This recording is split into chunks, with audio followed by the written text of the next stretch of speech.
Last ম্যাচের ইকোনমিটা সম্ভবত Mostafizur Rahman expect করেননি। লাস্ট ম্যাচে মোস্তাফিজুর রহমান যখন বোলিংয়ে আসেন তখন তার দলের এগেনস্টে মানে আস্কিং রান রেটটা 13-14 ছিল, সেই তুলনায় কিন্তু তিনি খারাপ করেননি। 13 ওভারে 185 রান টার্গেট ছিল মুলতান সুলতানসের সামনে। 13 ওভারে 185 মানে ইটস ক্লোজ টু 15।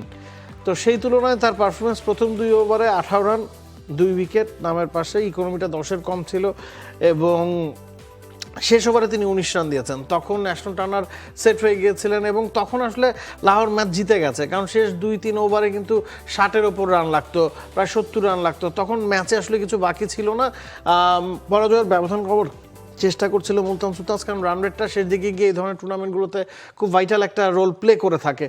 সব মশার বিরুদ্ধে সুরক্ষা দিতে এলো বসুন্ধরা এক্সট্রিম অ্যারোসল, মশার বিরুদ্ধে এক্সট্রিম সুরক্ষা। তো ওই জায়গাতে মুলতান সুলতানসের টার্গেট ছিল রান রেটের ব্যবধানটা কমানো, পরাজয়ের ব্যবধানটা কমানো। 3 ওভারে 37 রান মুস্তাফিজের নামের পাশে যায় না যদি শুধু আপনি পরিসংখ্যান দেখেন, তবে ম্যাচ সিনারিও যদি আপনি বিশ্লেষণ করেন, হি হ্যাজ ডান ওয়েল।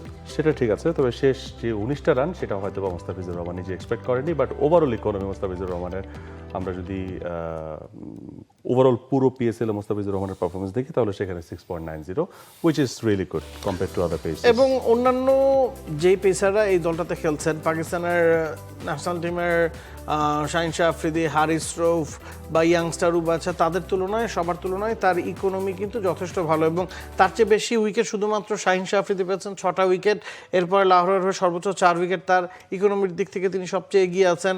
প্রতিটা ম্যাচেই তার রোলটা তিনি লেটার মার্কসে আসলে আদায় করেছেন, তাকে নিয়ে আসলে কোনো ধরনের প্রশ্ন নাই।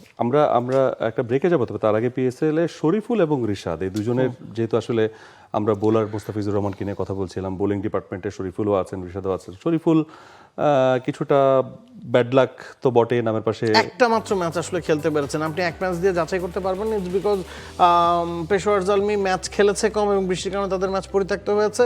এক ম্যাচে যেই ম্যাচটাতে তিনি খেলেছেন 31 রান দিয়েছেন, সেই ম্যাচে তার দল 215 রান কনসিড করে সেই ম্যাচটা জিতেছে।